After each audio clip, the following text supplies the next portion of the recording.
Thanks, Max.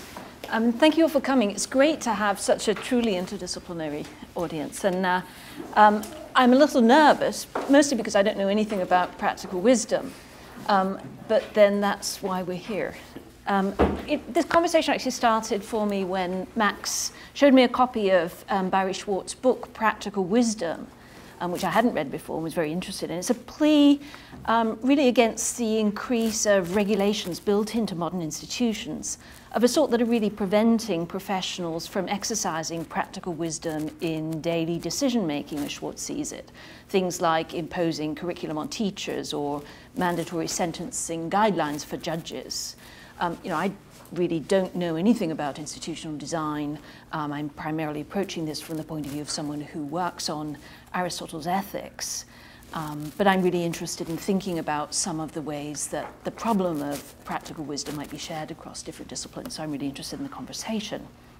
I'm currently trying to write a book on Aristotle's ethics.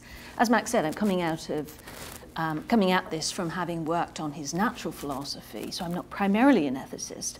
And I have to cop to the problem, which I don't think we really know very much about what practical reason is, never mind how to do it well. But it's increasingly a topic of interest for philosophers, especially since the mid-20th century when ethicists who were inspired by Elizabeth Anscombe and Philippa Foot's call to take another look at the potential of Aristotelian ethics to, in effect, take us out of the deadlock that had been long-standing between consequentialist and deontologist theories of ethical action. Since then, virtue ethics has... Better over here. Thank you. Virtue ethics as a field has attracted a lot of attention within philosophy, and that highlights a problem of what exactly practical wisdom is, which I'll get to at some point. I propose that I really approach this by looking at a particular issue that really does reach across a number of disciplines, which is the implications for ethics and political thought of a battery of research coming out of social psychology. So there are a number of rather shocking social psychology experiments in the 1960s and 70s that seem to show that people in certain controlled or perhaps even contrived situations don't act as most of us would expect or predict or even endorse. In fact, one of the surprising findings seem to be that in many cases the experimental subjects themselves were often shocked at their own behavior in retrospect. I'm going to highlight that as a particular feature of the kind of research that I'm talking about and return to it later. And this has given rise, in philosophy at least, to a more general discussion that's challenging the possibility of virtue ethics, or even the ordinary practice of explaining or predicting each other's behavior by ascribing character traits to one another. Roughly, the challenge goes like this, right? We might think that X, our friend, is a loyal person because, from what we know, she doesn't cheat on her spouse. The challenge says, actually, we may well have got that completely wrong if we think that that means that she has a certain character trait. That what it could really mean is that she's actually very good at staying out of compromising situations. But if you placed her in an experimental trial situation, that her behavior may have little or no difference from that of somebody who we think of as lacking that trait. So this is a very strong challenge to the description of character traits that's coming out of a literature called situationism. One of the classic formulations that goes to Ross and Nisbet is what's called the fundamental attribution error, the claim that we're far too quick to ascribe character to one another and not sensitive enough to situation. That might take two forms. One might be the claim that dispositions play less of a role in explaining behavior than we ordinarily think. The other might be that people in general have far less virtuous character than we ordinarily think. So I'm going to say those are slightly different, even if related. I'm not going to do anything like a general response to situationism at this point, or the philosophical literature responding to situationism. I know some of you in the room, including TJ and Ian, have done some work on this literature and have some interesting things to say about it, and hope we can bring those into discussion. I'm just going to focus on a very, very small part of the literature in concern, particularly one of these experiments, and draw some parallels to another. Because I think there are many different aspects of situational factors that could impact behavior, and particularly ethical behavior. I'm going to say nothing at all about what's called mood effects, nothing at all about bystander effects, so they may have some similarities to the kind of phenomena I'm going to focus on. I'm going to say nothing at all about the research that seems to suggest that our trait ascriptions are too broad to capture the kinds of traits we could expect to show consistency. So the research into whether honesty really does whether there is a character trait called honesty that's general across cheating, lying, and stealing situations. Those kinds of problems, I think, are real, but I don't think they cut across virtue ethics in quite the same way as the issue I'm going to talk about. So what I'm going to look at is I want to take a look at the philosophical background at one and then another of these particular experiments, the Milgram experiments and the Good Samaritan study, which I do think have something in common, and that's the thing I want to highlight today. Okay, before I do that, I want to introduce a philosophical term at the risk of violating Occam's hairbrush. That's a milder but more useful version of the famous razor. It says that don't multiply philosophical terminology beyond necessity. At the risk of violating that, I'm going to introduce the the technical term of the mistake. I would say error, but that's already been used. A practical mistake, as I understand it, is going to be a case where somebody acts in ways that most others, and they themselves on reflection, would deem inappropriate. In the psychology literature, people sort of talk around the idea of saying that people make mistakes. They act in surprising and disturbing ways, but you know, coming from ethics, you're allowed to say things like that, I guess. Okay, and I'm also going to, I think that has some bearing on the notion that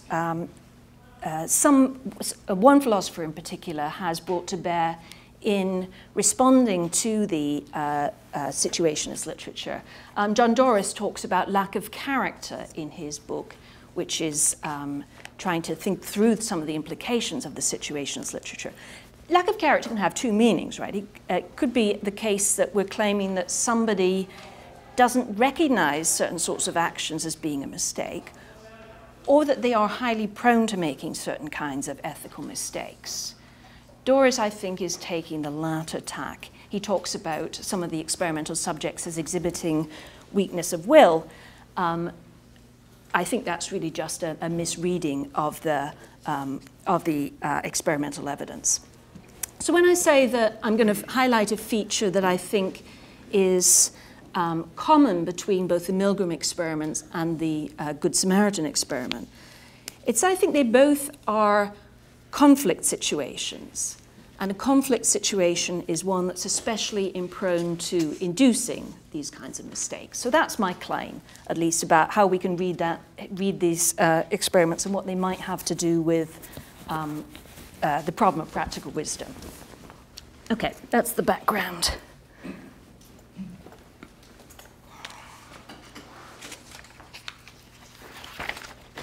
So a lot of philosophical discussions just look at the social psychology findings as experimental results. I'm actually going to look at some of the philosophical discussion as a prelude in the literature and try to see what we can learn from this. I think, in fact, the situationist debate has been leading us rather on the wrong path in interpreting the importance of this subset of the relevant research. I think they are rather important for ethicists to pay attention to. And that rather than invalidating virtue ethics, in fact, they show that they support Aristotle's approach to ethics. I think they raise some doubts about some claims that he makes in his Politics, but maybe that's just as well. Okay. Is everybody familiar with Milgram's obedience experiments? Has anybody not heard of them? Oh, okay, great. Right, so very quickly, these are cases where people were invited to participate in a social psychology experiment where they were going to be participating in a study of teaching and learning, and they were going to be assigned the role of the teacher. Whenever the learner, who was actually a Confederate, made a mistake, they were to administer an electric shock. These shocks were to be increasing in intensity as the learner continued to make mistakes, and they started at 15 volts and they went up in 15-volt intervals.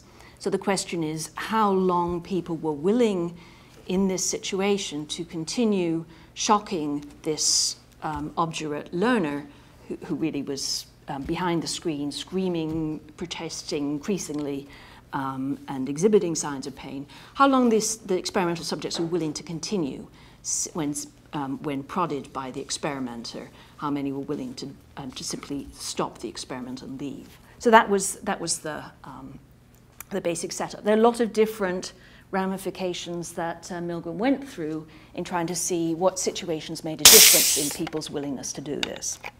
And the shocking aspect was the large number of people who were willing to go up to the maximum 450 volts, despite evidence that this was causing considerable harm to the learner. Okay, these are have been described as the best-known social psychology research ever. So, and they've been extensively discussed in the literature. So you think, well, is there really anything new to be said about them? I just want to look a little bit about the philosophical background and how they came to be interpreted in the way they do, and whether there's something to be said about the framing of the reading of these experiments. They were conducted between 1960 and 63 at Yale, and they were explicitly designed to test the phenomena of destructive obedience. So Milgram came into this with a problem about obedience.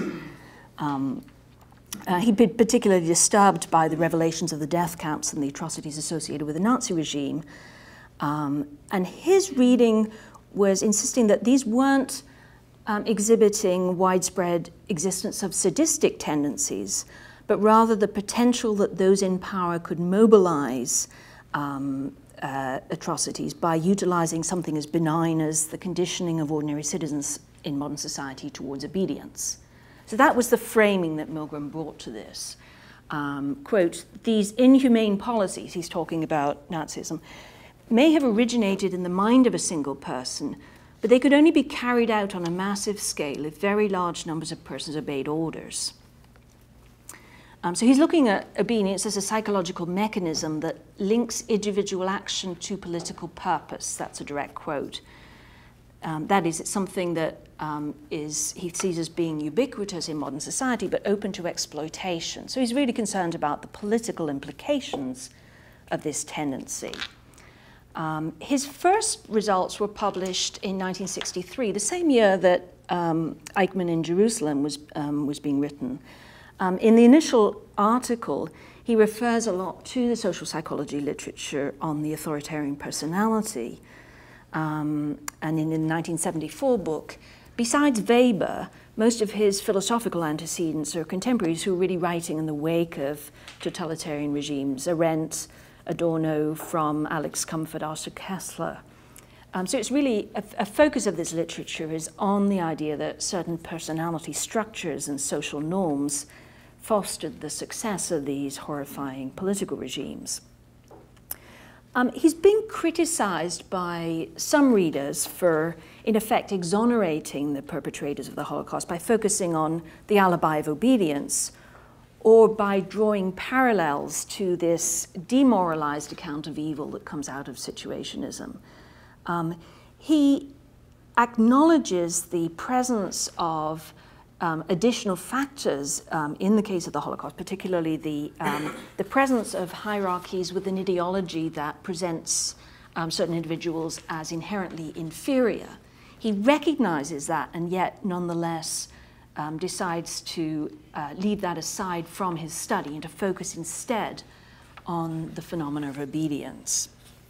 And he makes it very clear in the 74 analysis that the figure of Eichmann, as described by Arendt, the banality of evil, the idea of the unremarkable, mild-mannered functionary who's living in a social structure that cultivates thoughtless obedience and becomes the willing instrument of ultimate evil. That's his stalking horse. And he does insist on the distinctiveness of obedience as a phenomena, as opposed to group pressure. Again, a quote, "The individual who is commanded by legitimate authority ordinarily obeys. Obedience comes easily and often. It's a ubiquitous and indispensable feature of social life." In the individual and the social world, it's a collection of some of the writings around these experiments. He's discusses more in depth the background from which these experiments arose. He was actually initially working with Solomon Asch on group pressure and trying to conceptualize a control situation that would highlight what it was that people were willing to do in response to group pressure, as opposed to what they were willing to do in response to the bidding of a single individual. And it's from that contrast that he got the idea of testing obedience to an authority in particular. An interview with Richard Evans, he was pressed to really say how he's defining obedience in distinction from group pressure. And he says there are two features that are salient. One is that there's an explicit requirement by the experimenter, and the other is that there's a hierarchical background. I'm going to say these probably collapse, or at least I'm going to suggest that these two collapse, that what makes the experimenter's statement an explicit requirement as opposed to some other sort of speech act on the part of a member of the group really does reduce to the existence of a legitimated hierarchy. But I'm actually going to raise a question, whether it's for Weber scholars or for social psychologists, to tell me more about whether we should really think about the authority situation as being distinctive from the group pressure or as being a form of it. Milgram says the difference is between a directive that's coming top-down versus the homogenization of behavior. Homogenization is his term. I wonder, is really what's going on in the group pressure, and this is a question from ignorance, really that people's behavior becomes more like, is it genuinely homogenization, or is it that in the group situation, in some sort of ad hoc way, some individuals are able to exercise an authority of a kind that's more continuous with what's going on in the legitimated authority situation?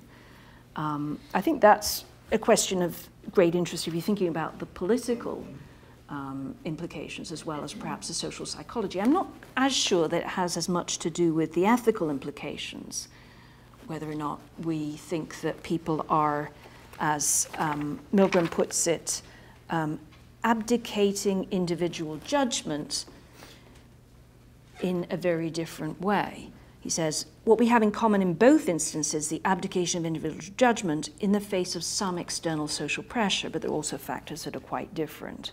So that is a question, whether they really are that different or whether or not there's ways in which the presence of the experimenter as a human being, the group pressure version in a small scale, as you like, is a genuine feature, or whether they're should be treated as distinct. Okay. Whether there's something to be said about different kinds of authority.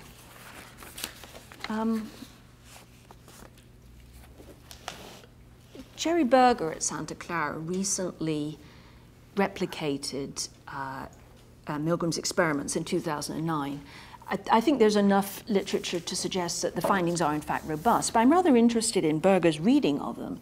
What he did that was slightly different, which was he more systematically encoded and analyzed the spontaneous remarks of the experimental subjects during the experiment. If you read particularly Milgram's book, you get some quite extensive transcript of what's going on in the room, and those are absolutely riveting, what people are saying during these experiments. Berger tries to code these and to look at how they correlate with people's willingness to continue versus to disobey, if that's the right term. And what Berger claims is that expressions of concern for the subject don't have any correlation with the willingness to disobey. But there is another factor that he claims does have a strong correlation with the difference between the obedient and the disobedient subjects. And that is whether or not they expressed their view of the situation in terms of their personal responsibility for what they were doing, as opposed to seeing the responsibilities ultimately that of the experimenter.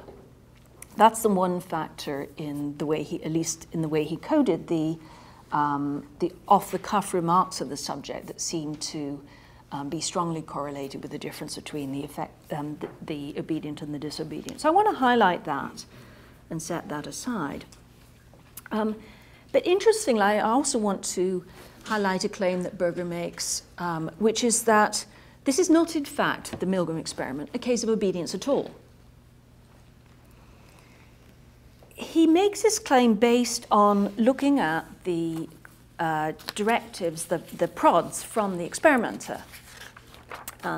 It's rather systematically set up, and he did it the same way Milgram did. The first time the person, the experimental subject, questions whether or not they should be shocking this, this poor learner, the experimenter says, please continue.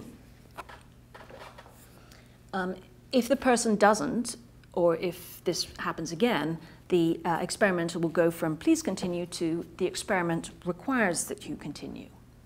This is very carefully scripted. If the person still shows some reluctance, you get to the third prod, which is it's absolutely essential that you continue. The fourth one is you have no other choice, you must go on. It's only if the person still resists at that fourth prod that the experiment in Berger's version stops. Berger only went up to 150 volts because basically if you got to that point, it didn't really make much difference. So what Berger claims is that the first two, please continue, and the experiment requires that you continue, can in no way be ordinarily construed as commands.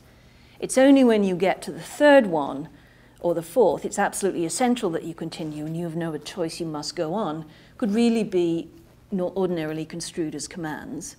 And actually, the people who get to that point are much less likely to go on than the people who defect at the earlier command. I didn't put that very clearly. Let me try again. If you look at what's the last thing that the experimenter said at the point at which people decide not to carry on, it's really the first two of the experimenter's prods. Please continue, or the experiment requires that you continue, at which people stop complying. In fact, if you look at how many people continue to comply simply because the experimenter gives the stronger claim, the one that could be construed as an order, very few people are actually left at that point. There are only about 10% of people continue simply because the experimenter says it's absolutely essential that you continue. It's much more likely that they continue because they're told, please continue. So he's claiming you can't really ordinarily construe this as obedience. That's just the wrong term. So I'm interested in that aspect too. I'd like to put that on the table.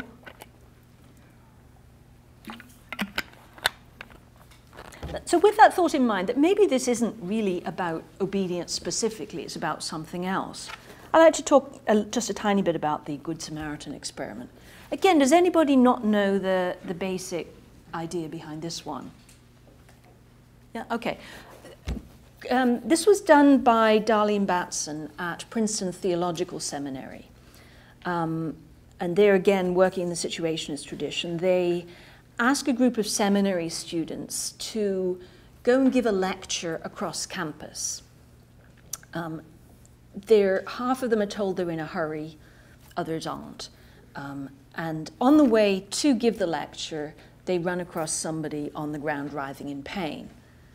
And the finding is that those who were told that they were in a hurry are much less likely to stop to help. There's some framing about whether explicit ideology has some bearing on this. Some of them are going to go and give a lecture on the Good Samaritan. That doesn't seem to have a lot of bearing on the results. Yeah, so again, this is a claim that the situationist, as the situationist reads, seems to undermine the strength or the value of character traits like, say, compassion, if trivial factors like being in a hurry could override them. That's a situationist reading, right? So if you think that all of our virtue training is organized around this idea that we cultivate compassion, and yet it just goes out the window the minute we're in a rush, you think, well, you know, how much work is this really doing? I'm interested in Darley and Batson's theological prelude. They do a reading of the parallel of the Good Samaritan, which I think is fascinating. One can imagine the priest and the Levite, prominent public figures, hurrying along with little black books full of meetings and appointments, glancing furtively at their sundials. It's great. In contrast, the Samaritan would likely have far fewer and less important people counting on him. He's lower social status, right? At a particular place and a particular time, and therefore might be expected to be responding spontaneously to the situation, not as being preoccupied with the abstract ethical or organizational do's and don'ts of religion as the priest and the Levite would seem to be. So I think this really invites an Aristotelian reading of what's going on rather than a situationist one. Look, judging a situation correctly from an ethical point of view, assuming with Aristotle there is let's say a better ethical reading, it's just hard. And one of the reasons why we might fail to do it is that we're not stopping to think because we're in a rush, or we're already committed to a given interpretation of our responsibility and are therefore overly focused on executing it, that we fail to see when the situation has significantly changed. So this is something that really came home to me recently. Tom and I did some tropical wilderness first aid training. And one of the things you do in first aid training is you're trained to read the situation correctly, because this is the sort of thing where people are making decisions in a rush.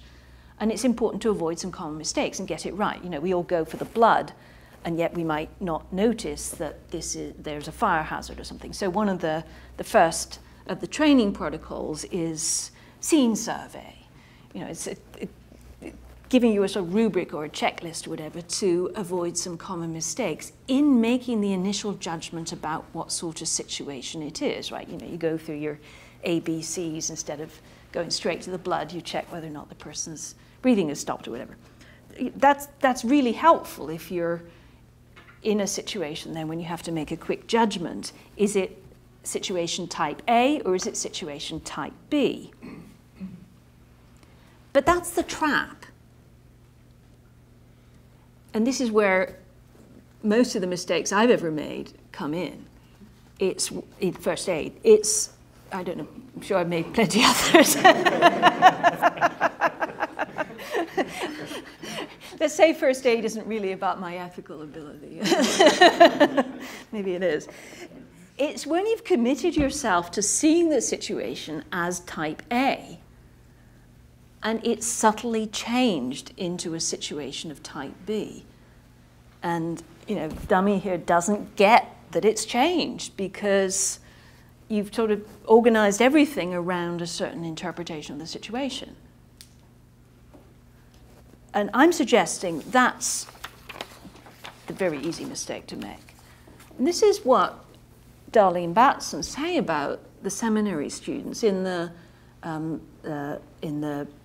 debriefing afterwards, that some of them kind of saw the guy lying on the ground but didn't really notice it, only started processing it later.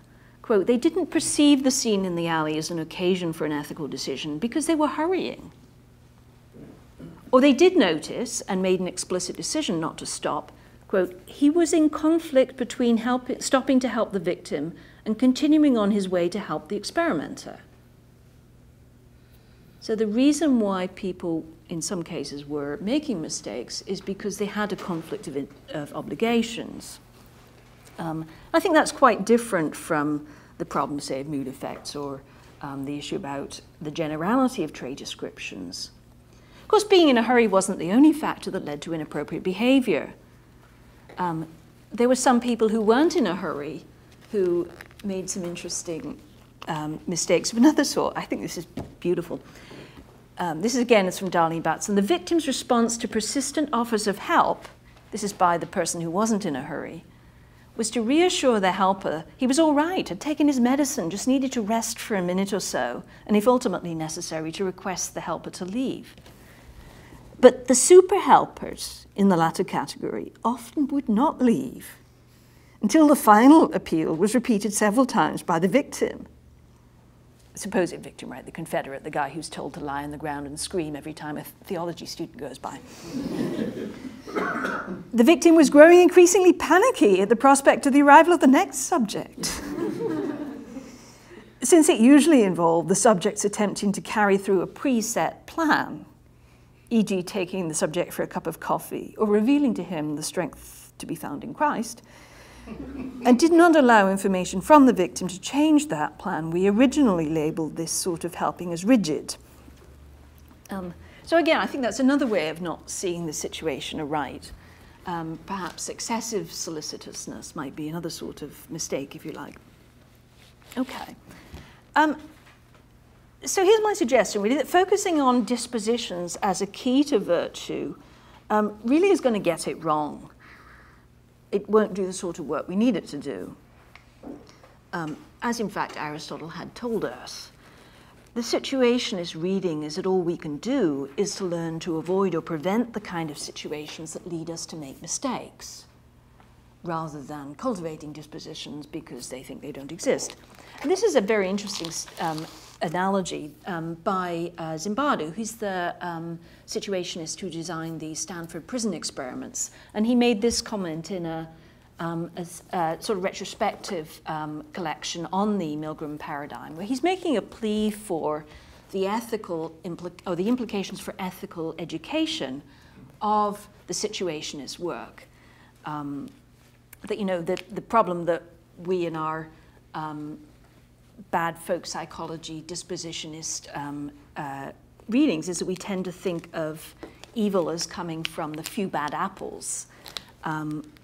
This is Zimbardo. While a few bad apples might spoil the barrel, a barrel full of vinegar will always transform sweet cucumbers into sour pickles. That's us. Does it make sense to spend our resources on attempts to identify, isolate, and destroy a few bad apples, or to learn how vinegar works so that we can teach cucumbers how to avoid undesirable vinegar barrels? So this is your loyal friend, right? You can't cultivate loyalty, you just have to learn not to have midnight dinners with persons to whom you might be susceptible. The situationist tells us we should learn how to keep ourselves out of vinegar barrels. That might be true, but you know, the barrels still exist. Is he saying that all we can do, there's nothing we can do to try to help ourselves if we have to get into them? Well, let's go back to Aristotle for a moment, because in his view, virtuous action was never about the dispositions. As far as he's concerned, that's simply the wrong way to think about ethical training. That's what the Spartans do. They cultivate the tendency to rush in mindlessly to battle without judging what's appropriate. And that's what we don't want. That's the excess. That's the pseudo-virtue, if you like.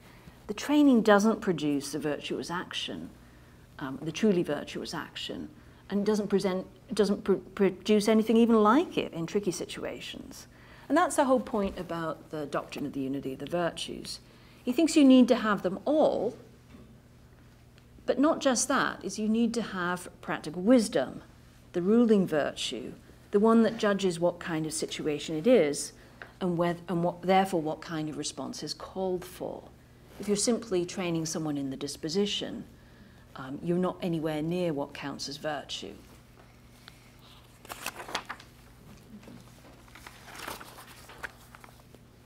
Well, he doesn't tell us very much about what that would be like. He talks about we need some experience, but that really isn't terribly helpful. And here's the difficulty, right? That so much ethical discourse is all about the heroic virtues, courage, justice, temperance. Yet a lot of the traits that are, let's say, leading to the kind of mistakes that the subjects are making in these experiments are also traits that we value. Compliance, sensitivity, reliability, commitment, dependability. The seminary students are getting something right, even if they're also perhaps getting something wrong. So is there anything we can learn from sort of traditional philosophical discussion of ethics that would really help us avoid this sort of error in the conflict situation? Well, a lot of what's called quandary ethics is really going to be hopeless here. It's about telling us how to make the initial decision about what's the correct action and telling us we're justified once we've gone through the right sort of procedure and made the right sort of decision. That's exactly a setup for making these sort of mistakes. Right? You think it got it right, then you're going to miss everything else. Berger talked about personal responsibility. I'm not quite sure I understand all of what the aspects of that might be.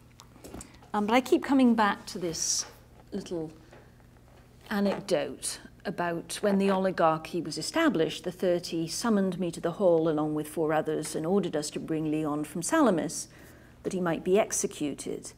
They gave many such orders to many people in order to implicate as many as possible in their guilt. When we left the hall, the other 4 went to Salamis and brought in Leon, but I went home. That's the guy who doesn't have a theory, who somehow manages to get it right. That's Socrates in the Apology, right, telling you about how he didn't do the unethical thing in an obedience situation, even though he doesn't come in with a theory about what's the right thing to do.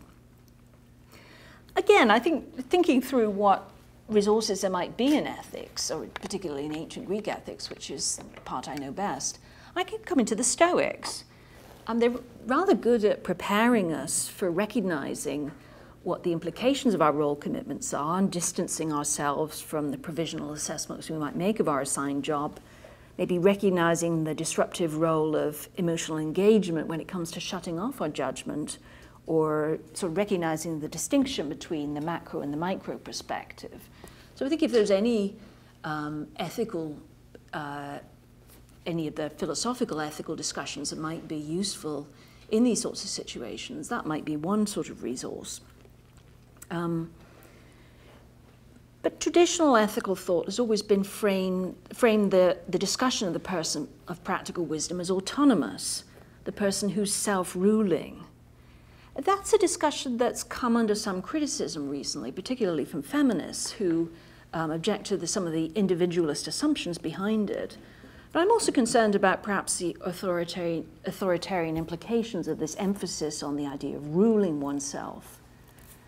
If you think about how it works out in Aristotle, what does he say about how it is that we get to be the person who's able to make practical judgments?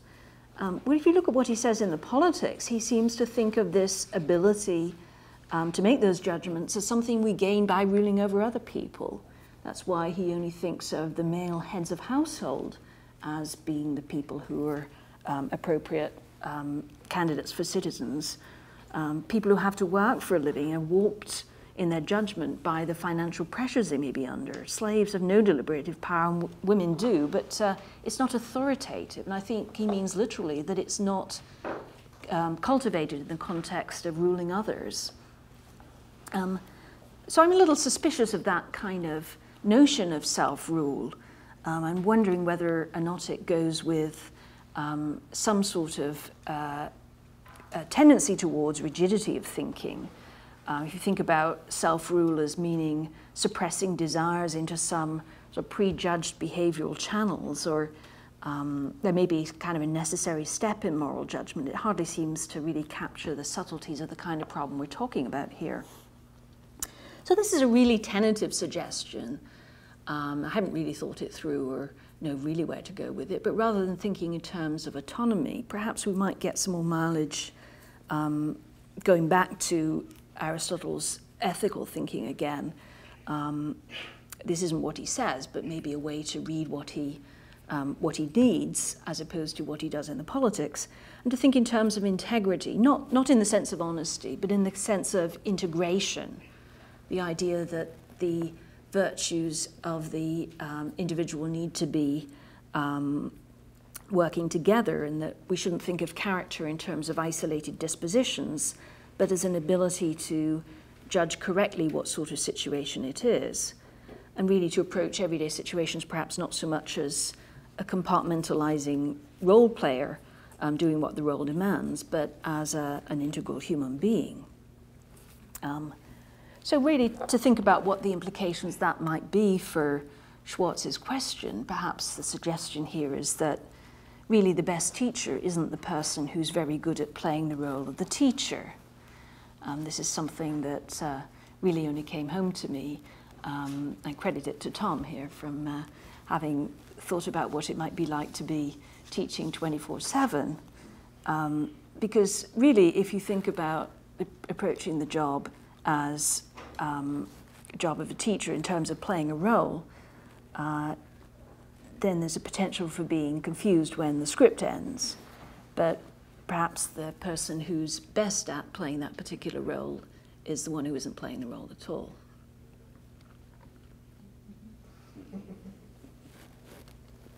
Thank you very much.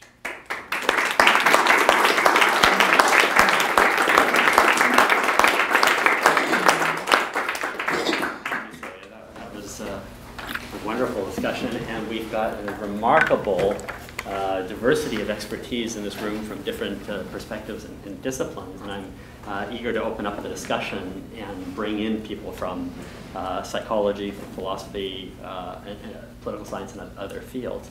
I thought maybe I would start by putting 3 questions on the table and then throw the conversation open.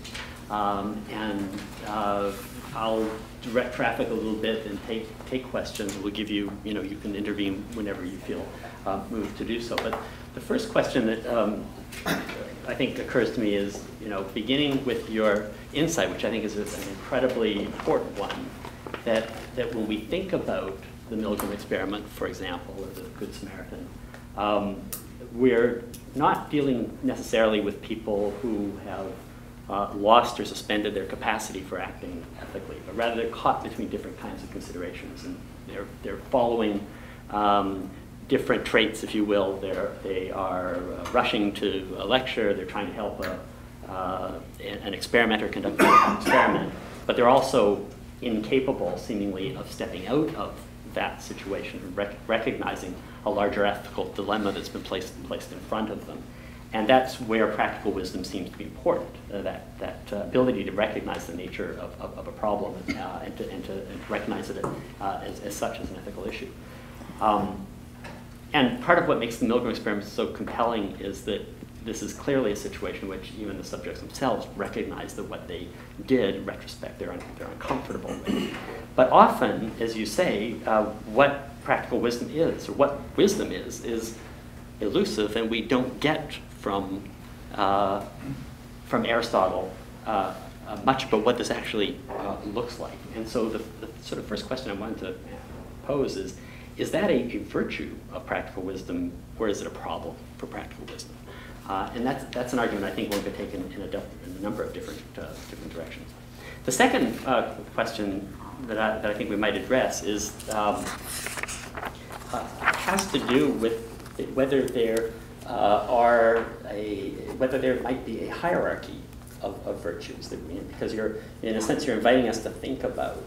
In your paper you make a distinction between moral virtues and social virtues.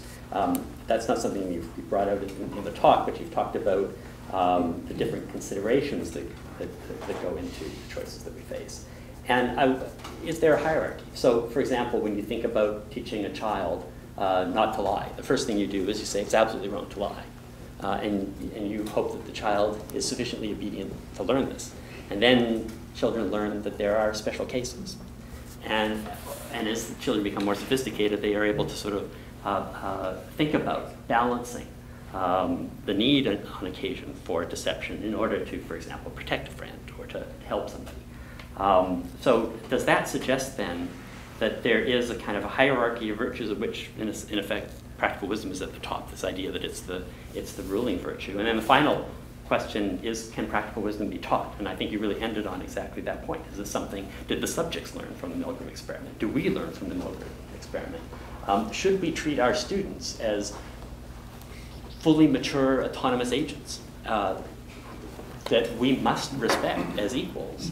Or do we have a role, perhaps particularly with undergraduates, to recognize the need to cultivate and encourage a capacity for practical wisdom, to exercise practical wisdom? I'm sort of more on the side. I'm uncomfortable with that, the implications of that. And in your paper, you talk about sort of the slogan "question authority," which and in some sense, I'd be much happier with the idea that our students don't turn to teachers as the models of moral character. But one, I think, has to pose the question: what exactly is the role of the university? So anyway, those are three issues that I think might be worth discussing. But let me throw the floor open and bring into the dialogue a range of perspectives. So just yes. Maybe Sylvia would answer the last question. Did the subjects learn anything? Do we know? I think there's some evidence. I got this from John Doris, that I don't know about the subjects specifically, but that in general, people who have heard about these sorts of situations are less likely to make that particular mistake, if you'll allow me to call it that. Milgram had to defend himself against the charge that his experiments were unethical because of the damage to the subjects. And he goes to quite some length to talk about that. He did some follow-up surveys, people who said that they were very glad that they had participated, including the ones who were fully obedient. So one would think that that is, in effect, an indication that they saw this as an eye-opener. I think there is some anecdotal evidence from the feedback that he got and that he cites that, yeah, people did see this as a whoa, yeah, that sort of moment. And that Doris at least thinks that there's some real potential for teaching these kind of situational mistakes as a way of prepping people, as Zimbardo does. I think that's what he's suggesting with the pickle barrel idea. His suggestion is that you stay out of the barrels, meaning you understand what sort of situations are likely to lead you astray and stay out of them. Doris, at least what I got from him anecdotally, was that perhaps we can prep ourselves in a way that might even allow us not to make the mistakes in the barrel or not. So I would think, yes, that if you accept that this is a mistake in judgment as opposed to something about character or emotional engagement, you might think it's more likely that you'd be able to access and change that particular factor. So I guess I take it the possibility of fairly quickly being able to avoid those situations is some evidence that we're talking about a difference in judgment rather than a difference in something more that might be slower to change, like character. Is that where you were going?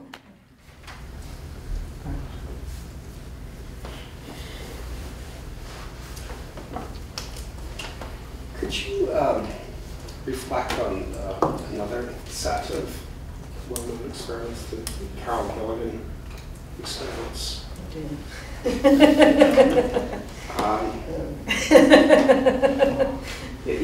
So I actually have some thoughts behind this. So I'm kind of resisting the idea that people have integrity or better judgment, although they do. But I'm resisting it, I think, because it individualizes the problem just a little bit too much. So if you follow out one strain of ethics, the kind of Aristotelianized Kantian version, really the problem is about perspective taking, the ability to move into the position of another. And moral judgment becomes more and more complex the more you're able to do that. And we don't have theorists like this because it means that you can structure processes that enable people to begin to take perspective.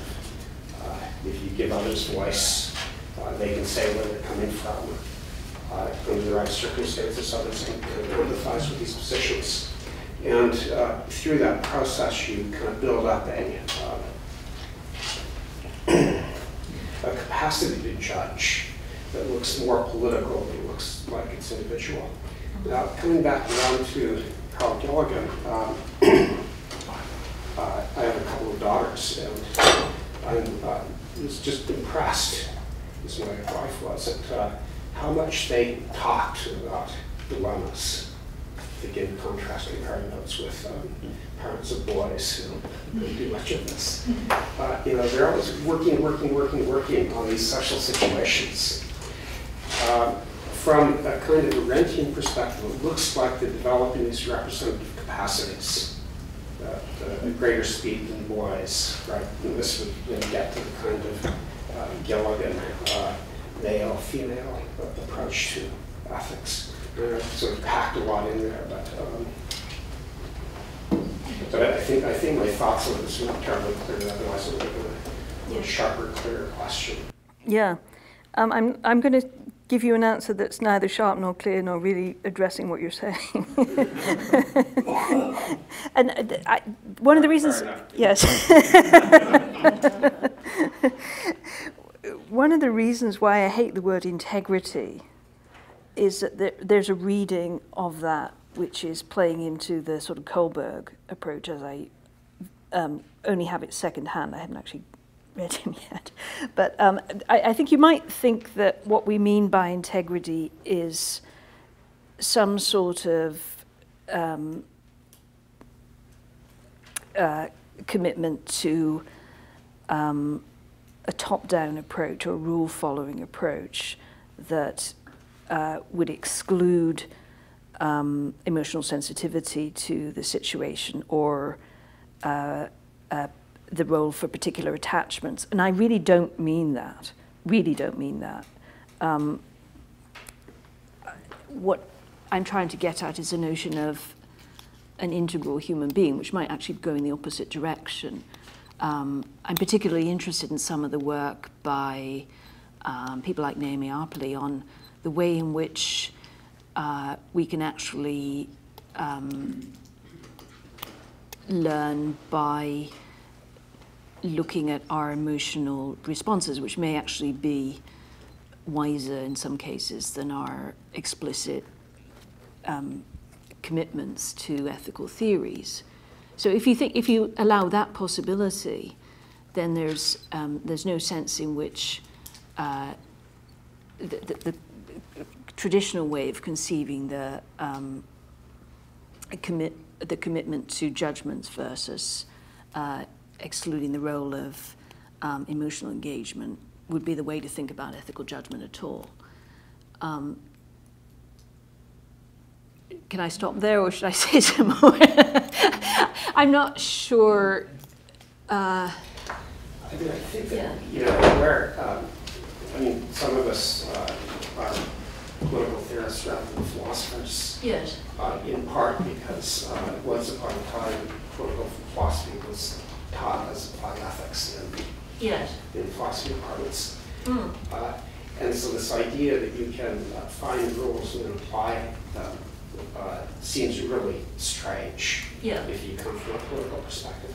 And so I guess what I'm pushing on is something that looks process-like or situational, that cultivates, or maybe even institutional, that cultivates the capacity for moving into different perspectives, or emotional empathy, or all of the things that probably layer over a lifetime to produce better capacities for moral judgment rather than static or rule-bound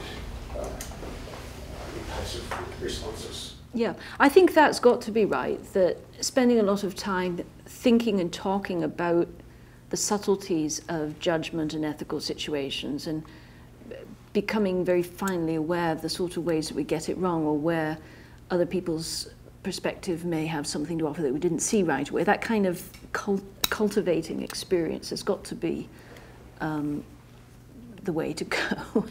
Whether there's anything we can say more about that than you need a lot of it, that you need a lot of experience. And surely experience isn't simply time served. It's got to be reflective engagement, willingness to rethink, to discuss with other people who might possibly see it a bit differently, and to reflect on where that goes wrong. There's got to be some sort of structure to the experience, and maybe we can say something about what that would be like. Whether there is anything more to say than that, I'm not sure. But yeah, I don't think it's going to be particularly useful to think in terms of rules. I think Max is right that there are things that we can, in effect, codify after the fact from thinking about why we did that way, why we saw that way. And this is sort of the McDowell reading of what Aristotle's message is in the Ethics. It's that the ultimate port of call, the ultimate appeal is to the agent, not to the rules. The agent may explain some of the actions or justify them or reflect on them in terms of generalizations that may be helpful in some situations, but the difficulty is seeing the situation, and that's the crux point, as it were, and it's only a human being can do that, not a rule book. So, one of the things that I probably want to say is that democracies have more capacity for generating moral capacities than authoritarian contexts of the kind of no-brain. So this is not anybody away from the original question. But one thing it would have, if it structured that situation in such a way that people are, in effect, required to speak and required to respond. And that would be one kind of structure that might build moral capacity. Yeah, I think that's right. The need to justify your actions is surely one of the things that pushes us to care about getting it right, and that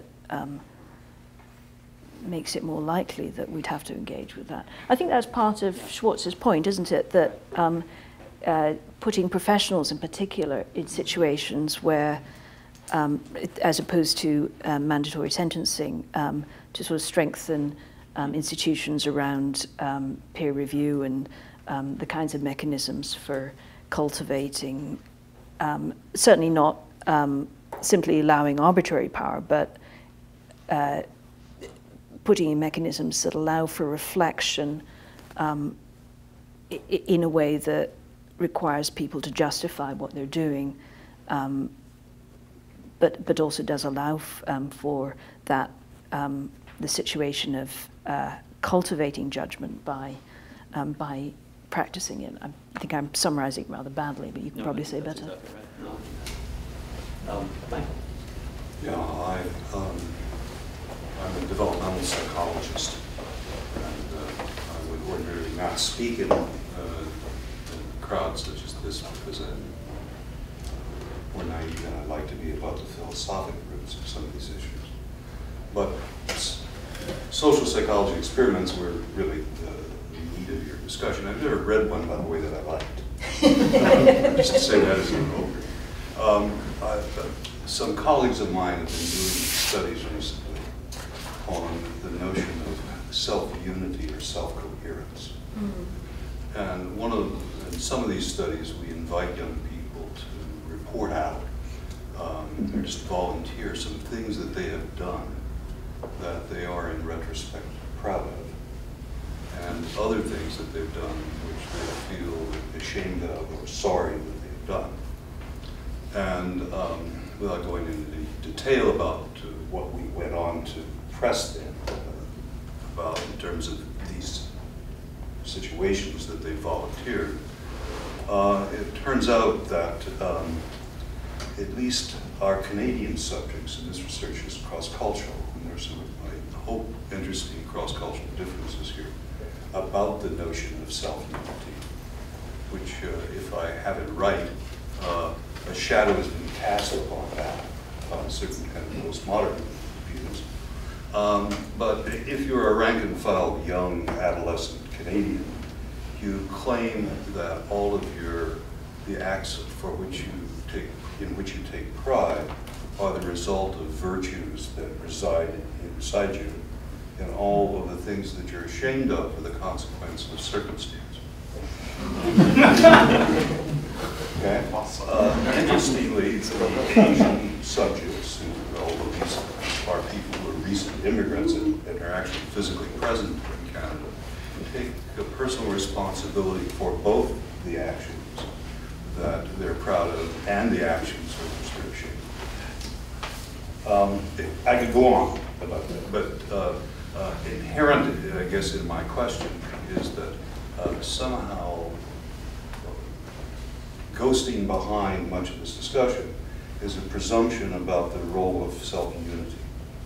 And I think some of your suspicions and your criticisms of certain social psychological experiments are because they play the situational card too happily and heavily. Okay?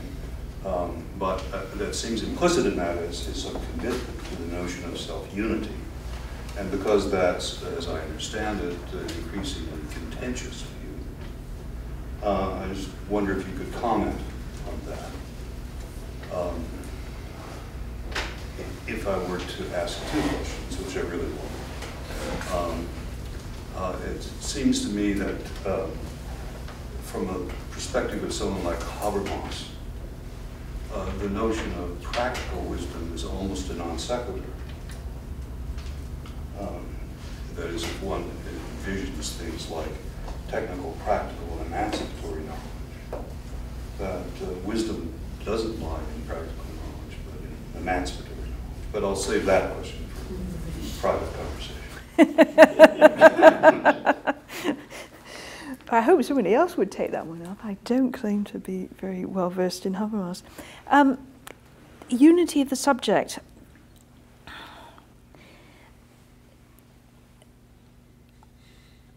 I guess I think if we give up on that, we'd have to do ethics very, very differently. And that's what I take the Zimbardo comment to be, that, you know, the best we can do is learn how to manipulate ourselves better to stay out of those barrels.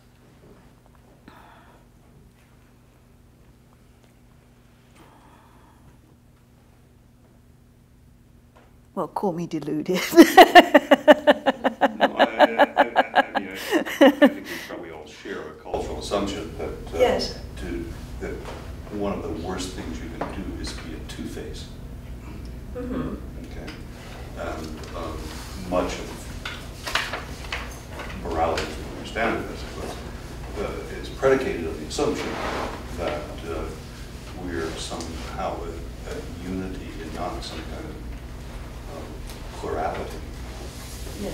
And yet that's a very Western notion. And it's, and I've almost given up thinking it's a Western notion because all the young people we interview are more than happy to discount their bad behavior as a situation determined, while they're just as eager to lay personal virtuous claims about their success. So they don't seem to be particularly unified either. Okay.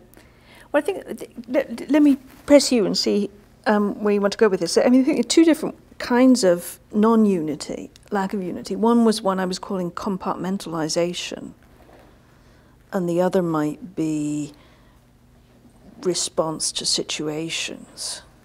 I wonder if those could be different, right? So if the thought is that the mistake we're making is approaching a situation as person participating in an experiment rather than as some more integrated notion of a person. That might be a different kind of disunity than the one that you might get if you think that each action is unique, or a sort of all of the actions of the subject are responding to different situations and there's no unity of any sort. I think if you go the latter way, that's hard to think of how practices like self-reflection even make any sense if every situation is distinctive. I think you're right that there may be some room for quite a lot of differences in the way we present ourselves to ourselves, and so we think about the various impacts on us. But I mean, I don't want to try to monopolize this conversation, although it does seem to me that the concept of compartmentalization just encapsulates the notion of you. That is, a person who's compartmentalized is simply somehow put an artificial wall, separating the two things that should be joined together and not put asunder. Mm-hmm. So yes. Already implicitly committed to the notion of self-unity. And if our respondents were merely situationists, they would have presumably attributed their good behavior to good circumstances. But they didn't, and so they weren't random situations. They were only situations when it suited them. Yeah. So they certainly were quick to lay claim to as virtue whenever that accounted for their good behavior. But we're more than happy to abandon ship and adopt a situationist perspective whenever that got them off the hook. So it isn't that they're just, in some conceptual sense, born and bred situations. They're opportunistic situations, yes. As maybe we are in our thinking about this, which is why I raised this question, but maybe this is for another time. I see a connection. I want to bring in another comment, but just a connection there that might be worth exploring, to go back to the example that you gave of the person who's been invited out to dinner by someone else who they suspect would like to seduce them, and the wife's out of town. I think this is from Doris. Wife's out of town, and do you go? And what's sort of one view, the situationalist view seems to be, don't put yourself in that position. Don't get into the barrel of vinegar.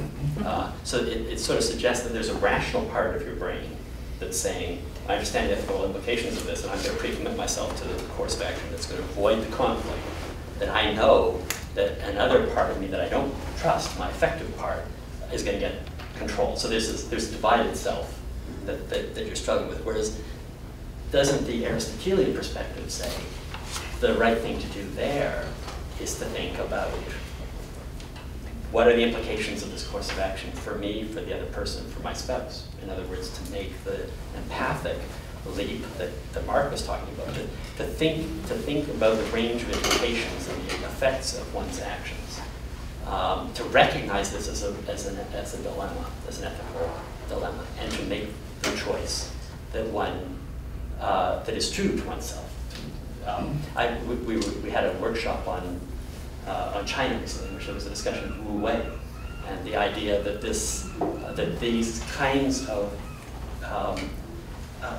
ethical choices should become effortless. And what this means is that one learns to face up to the ethical challenges, to understand the full implications, and to be able to live with the consequences of one's actions. Mm-hmm.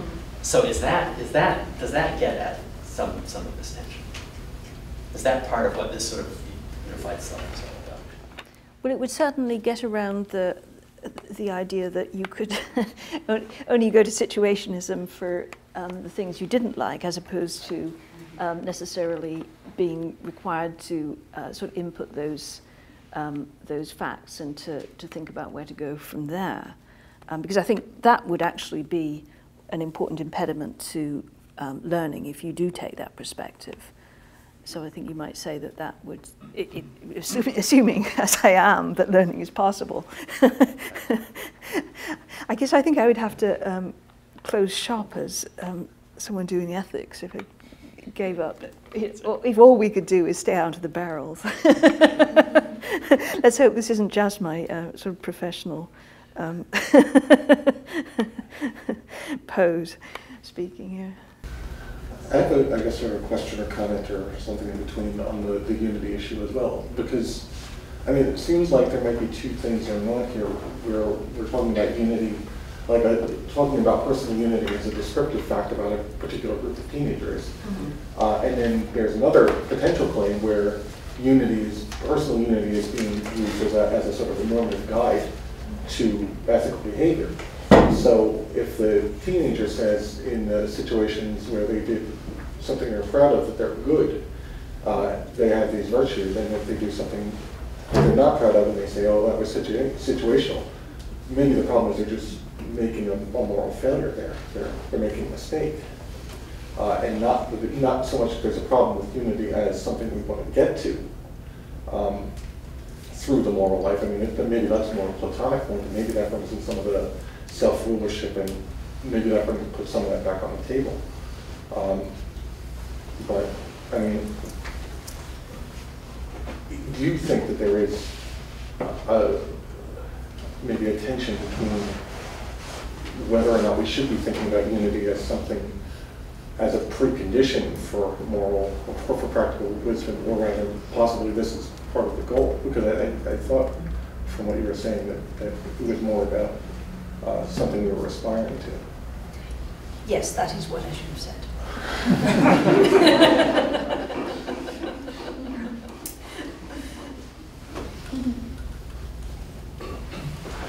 Yeah, I want to go to Max's second question there, which I think relates to some of the examples that are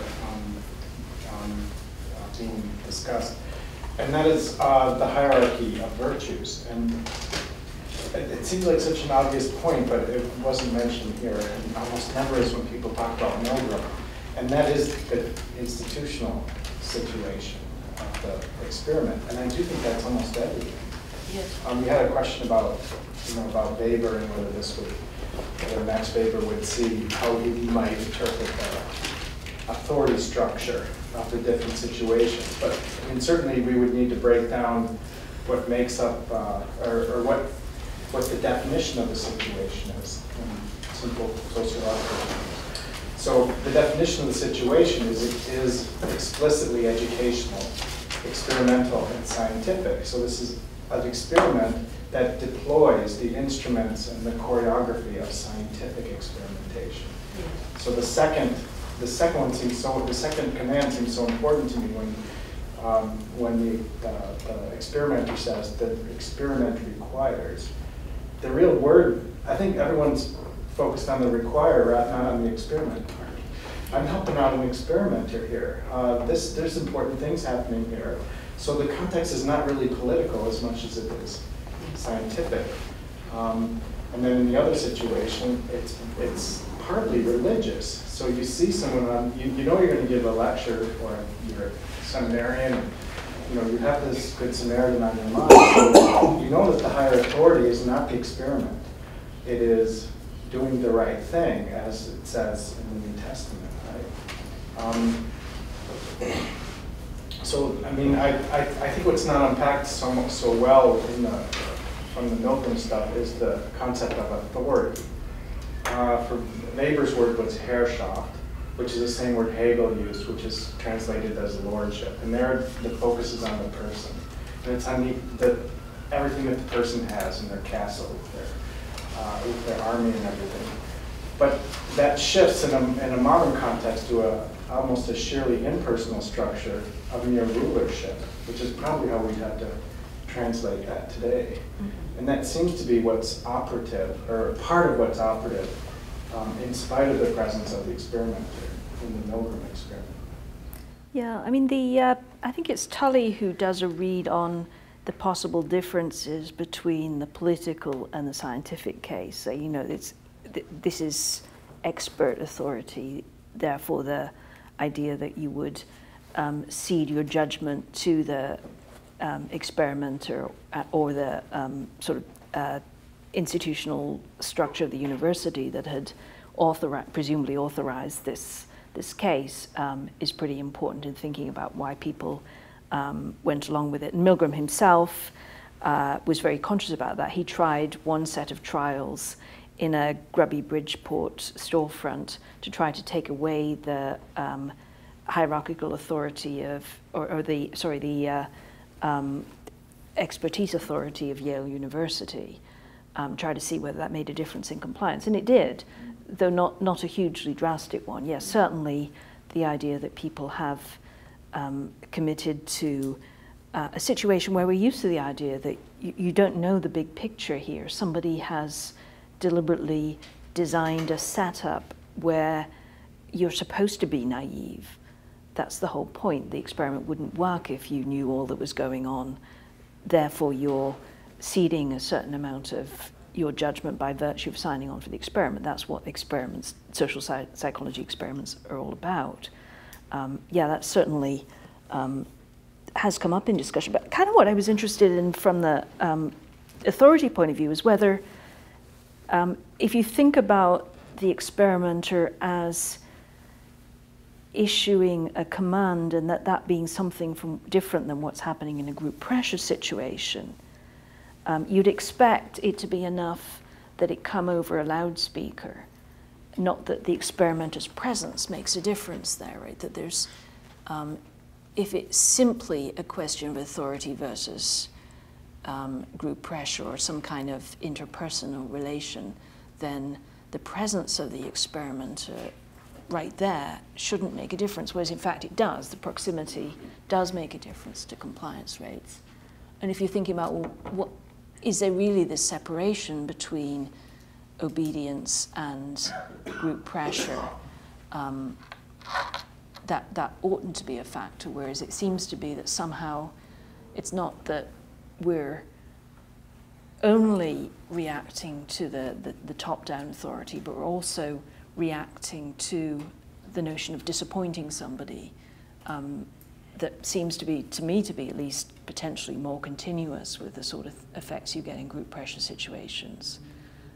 I don't know how important that is, but I guess, you know, I think if we approach this purely in terms of questioning authority in a hierarchical context and focus entirely on the political implications, we might think that this is a mistake that a sort of a more, a less hierarchical society might be less prone to, whereas I think, you know, does it really matter from the ethical point of view whether it's somebody who's institutionally above us, who's telling us what to do, whether it's our Facebook friends who are taking over our judgment.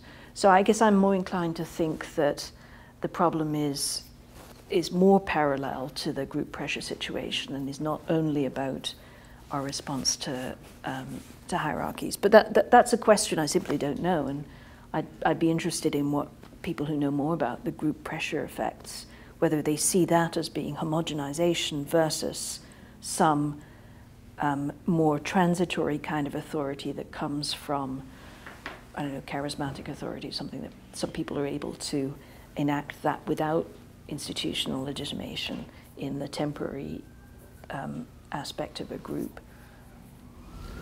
I've got 3 or 4 people waiting. Does anybody want to address that specific question? Just a comment, I think, just goes along with Tom's suggestion to look at the institutional context. As I recall, in the Yale laboratory, as well as in the Grungy Bridgeport laboratory, the experimenter has on a white coat. And so the reason that it's important for him to be present as opposed to just hear the commands over a loudspeaker is that the badge of authority is there. So it's not just you know, a command or a request. It's more like, you know, you were talking about the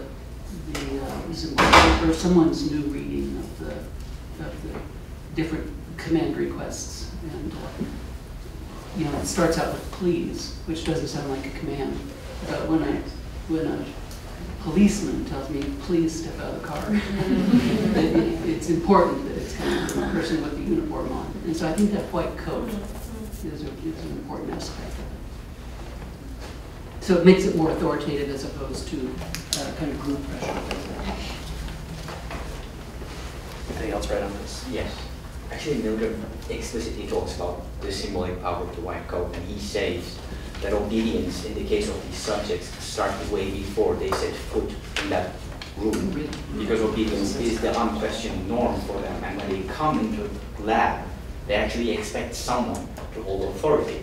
So they actually come in knowing that someone will have authority, and this authority figure, the fact that he says please, is the same thing as the police saying please step out of the car. It's the fact that it's not worded as an immediate command does not really make it something other than that.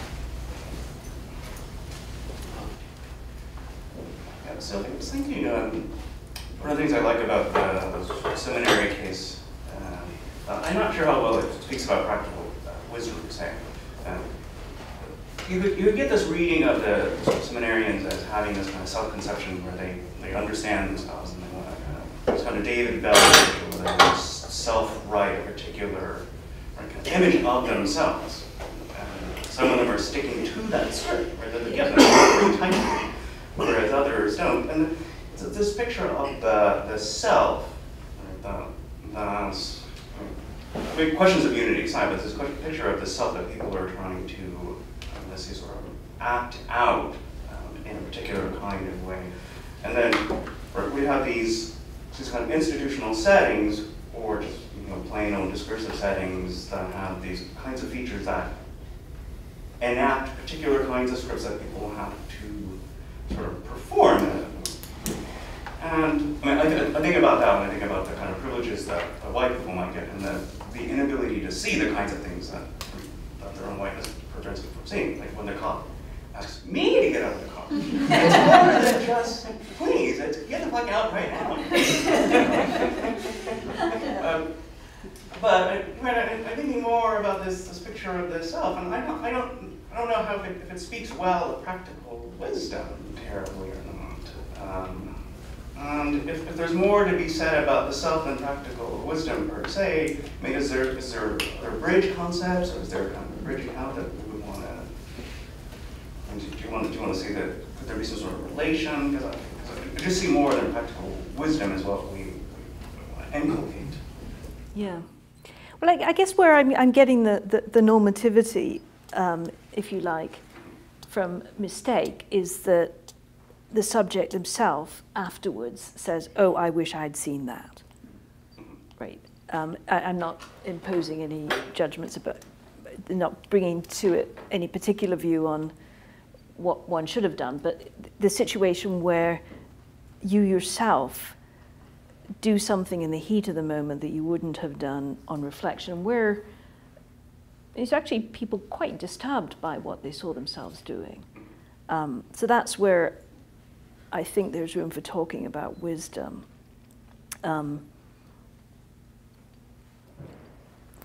Yeah, I think the self-scripting is a certain sort of anxiety about getting it wrong. And that is one of the things that does in fact get in the way. I'm not sure what more to say about that though. I think it's something that, it's a crutch that we use when we're not sure what to do. And where we want to be able to look back at what we did and say, yes, I'm pleased with what I did. We give ourselves a set of scripts, and that sometimes works and sometimes doesn't. But I'm not sure I have anything more to say than that. Yeah. Well, thanks for letting us talk about this. Well, my question is about the cases where which we might call as a natural experiment. Like you said, you're going to leave a citation, bystander, acting like that. But I think it might just give us a new perspective regarding the discussion of, good pressure, flexibility. While in state, they find many cases where, when there's an accident or a crime, if there's only one single individual, the likelihood of him helping them is very high, whereas as the number of people witnessing the crime increases, the probability of helping decreases a lot. Yes. So here, the subtleties of judgment are filled with them. Maybe the effect of lack of authority on the negative group pressure. Like all of these different dynamics can play into this, and I was wondering about your reflections on the issue of bystander effect, and also the cultural norms probably has a lot of impact here, because individuality in states is huge, whereas where the collective, movements or acts are more emphasized in different cultures, we might see different effects of bystander effect, or whatever it's called. So yes. Yes.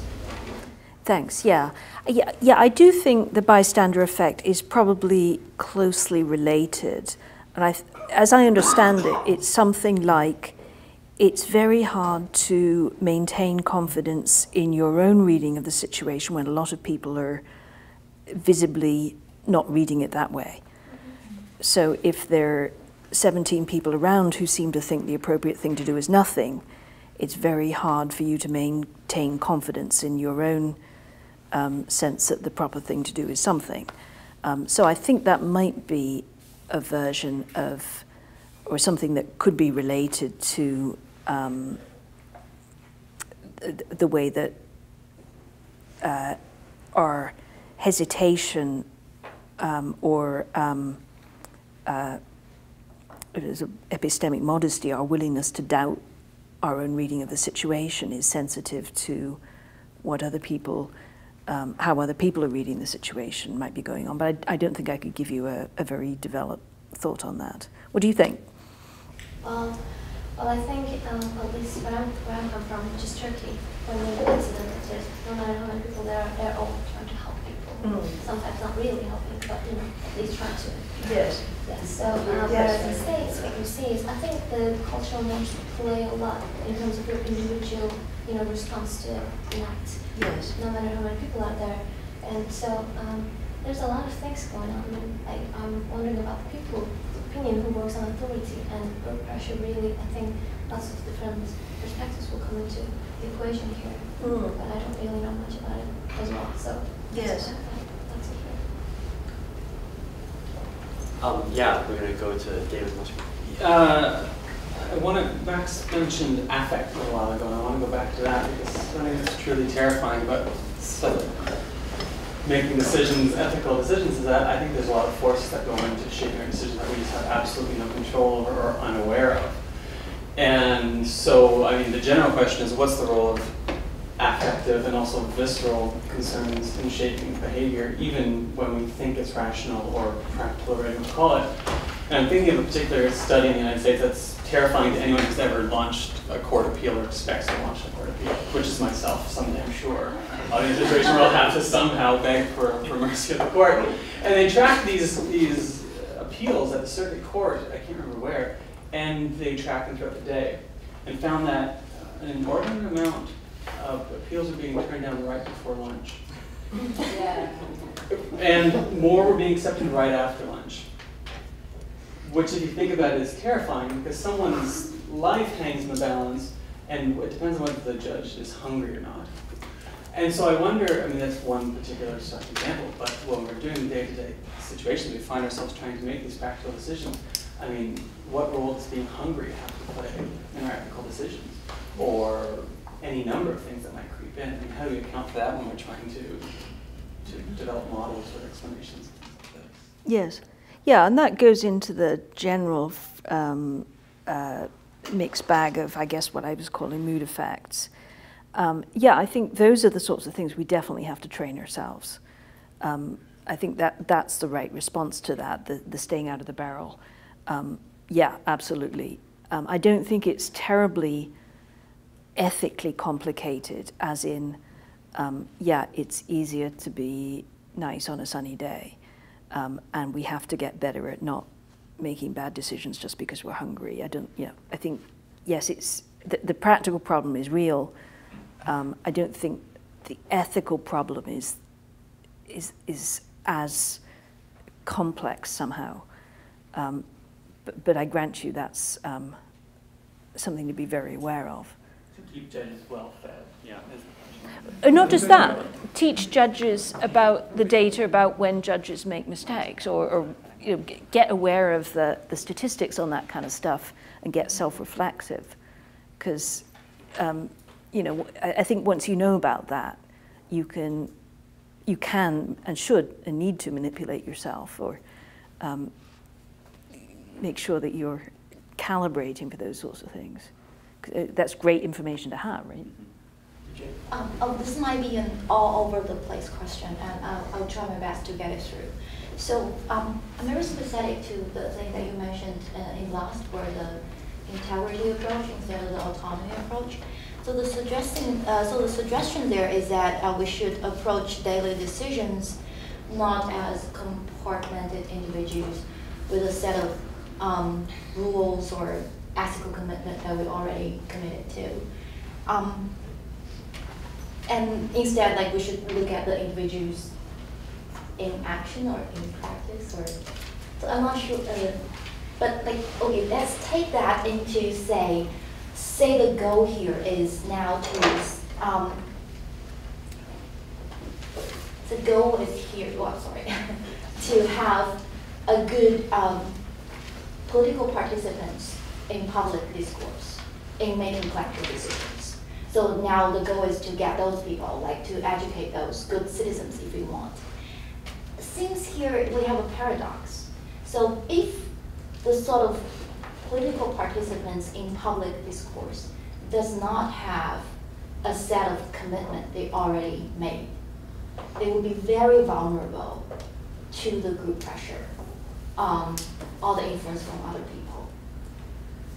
On the other hand, the suggestion here is that in order to be better, to get better in terms of becoming political participants, we should expose ourselves more often to the group situations without so sort of committed to the individual preferences or values that we already have.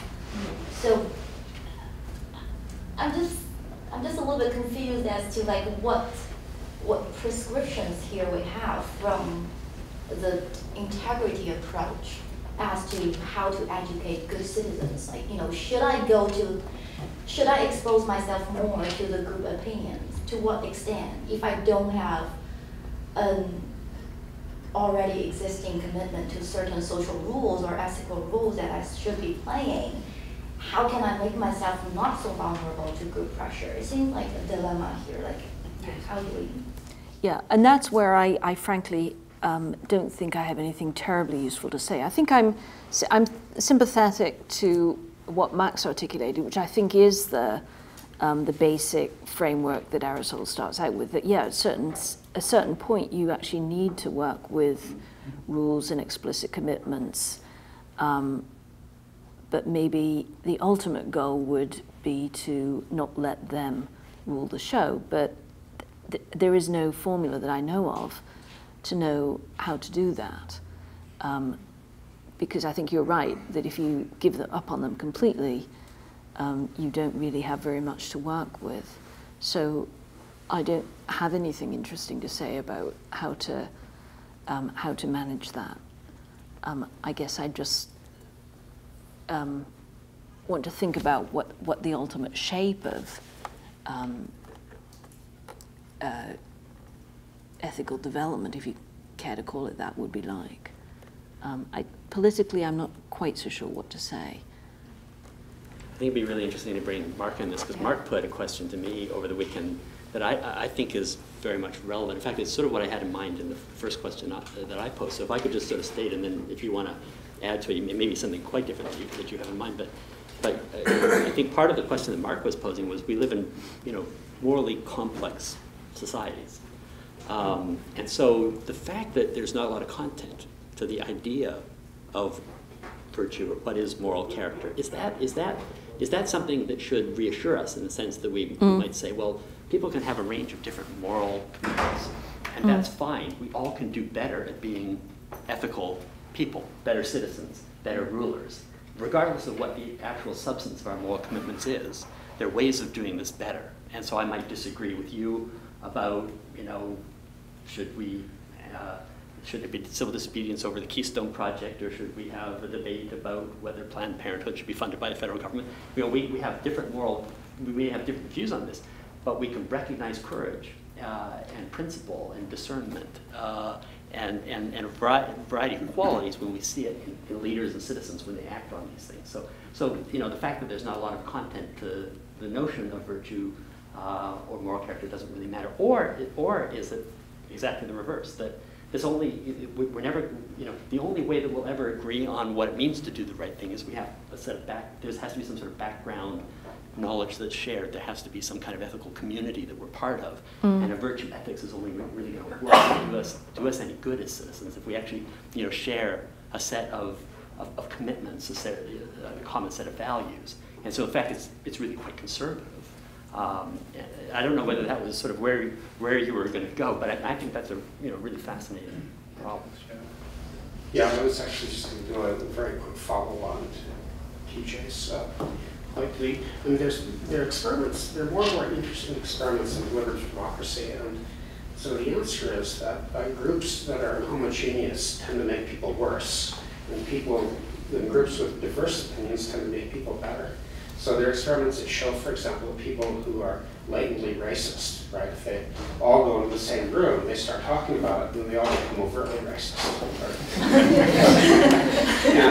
But just the kind of reverse happens if you have a diversity of views and people are kind of pushed off their comfort zones, and there's time to work things out. So, but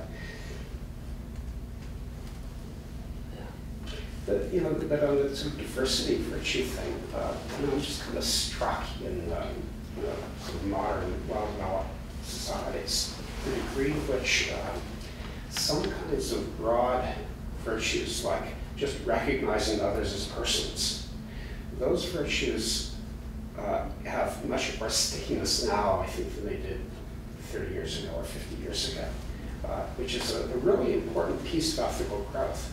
But what you get out of that is that people need then to attend to the positions of others, what they say and so on. So there's in some ways less specific content to whatever any particular judgment requires. And I think that's just sort of a characteristic of our situation, which is, I think, should be read optimistically. I think we've got time for just the last couple of questions. I kind of moved on beyond that point, but I was just a little bit interested in this talks to Mark's earlier point from our end. This one point was in Arendt's in Eichmann, one point was that Eichmann was actually not that dumb. He could quote correctly Kant's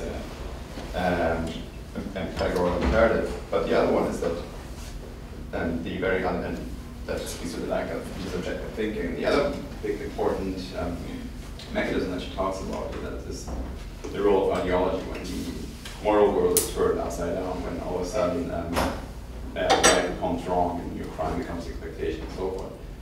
And I guess it speaks also how this then turns, so what is the role of ideology in these experiments? Can we actually understand it? Because she says what these people did, Himmler was, I guess, particularly good, well suited for this.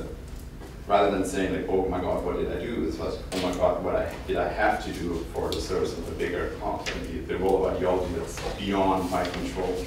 That's why, for some reason, for example, the proximity of the scientist can be quite important, because as a scientist, he does not just represent an authority. Think about the idea of progress, and we know from Adorno and Horkheimer how progress turns on itself. So is there any way, have you thought about the role of ideology in this practical thinking? And is it just simply group pressure, or is it something else? Well, this perhaps is best addressed in terms of the responses to the way Milgram's framing the problem of obedience and his comparison that he draws to the figure of Eichmann. And the worry that he's framing is that if this tendency to obedience is in fact there, and that the subject's willingness to shock people is an indication that you could in fact have a political authority could manipulate that tendency to obedience and produce horrific results. Some people have criticized him for leaving out the role of ideology, in particularly the notion that people in fascist regimes were also responding to an ideology of inferiority that added a particular complication, saying, well, look, these aren't the same, or that in the scientific case, accepting the scientist's authority as legitimate is quite different than accepting the authority of the Nazi Party, and trying to draw a distinction between them and saying that he's, in effect, somehow excusing or sanitizing the actions of the Eichmanns by drawing this parallel. I don't think he was intending to do that. I think he was intending to raise a few flags about things that we tend to be complacent about our own willingness to do things that we would be shocked by in retrospect, and making people more aware of the potential effects of that. He's doing this against a background of the Vietnam War protest also, and looking at war resistors and some of the attention to the way we conceive authority that was very, very prominent at that time too. So, yeah, I don't think he was culpable in leaving out those aspects. I think he was drawing attention to a real problem. Stuart, if I could, yeah, you know, okay. Then the final question from Laura. Thank you. I actually just wanted to invoke Machiavelli, since he's next on the list of Max's colloquy on practical wisdom. And so I've just been thinking about Machiavelli in relation to things TJ's been saying and Mark and others. I think, you know, to go back to one of Max's opening questions, can phronesis be taught? And if it can be, how do we teach it? I know it's funny to think of Machiavelli as the prince this way, but I think it is an instruction manual, not just for being a tyrant, but for actually learning how to practice phronesis. And I think there's a couple of things in there that speak to what many of you have been addressing today. And one is that I think Machiavelli's showing us the need to cultivate familiarity with a range of complex human situations. So before you're in a complex human situation, you're already ready to, you're sort of primed with the capacity to understand the complexity of the situation you find yourself in. And then also I think he is training his student in how to have a flexible standpoint, which is, I think, a kind of training in empathy. We don't tend to think of Machiavelli as a teacher of empathy, but I think that there is something there. So I'll just give you some examples of why I see these things in Machiavelli, who's very much drawing from Aristotle in the cultivation of his understanding of virtù and prudentia and so forth. He tells his student to learn to read the lay of the land, to be out in the land before the military battle begins, so that you know the land from many different standpoints, you observe it from many different standpoints, so that you can think quickly when you're in the heat of the battle. He says, don't build fortresses, and I think that is him saying, do not solidify your own identity so much so that you can't go to the standpoint of many other people that are in the political context you're in. He says, study history. And I think what he's saying there is be adept in not only knowing the sort of range of complex situations that humans find themselves in, but in putting yourself in the shoes of other people in other historical standpoints. And I think even his prescriptions for his republic, you know, what he values about it is that there's going to be citizens arguing from different class standpoints against each other all the time, demanding that members of other standpoints hear what it's like from their own standpoint, these questions of justice and other questions that the polity faces. So I just wanted to foreshadow Machiavelli as giving us some lessons about actually how to learn to be an exerciser of practical wisdom. Well, that's a perfect segue to the next speaker. So thank you for that.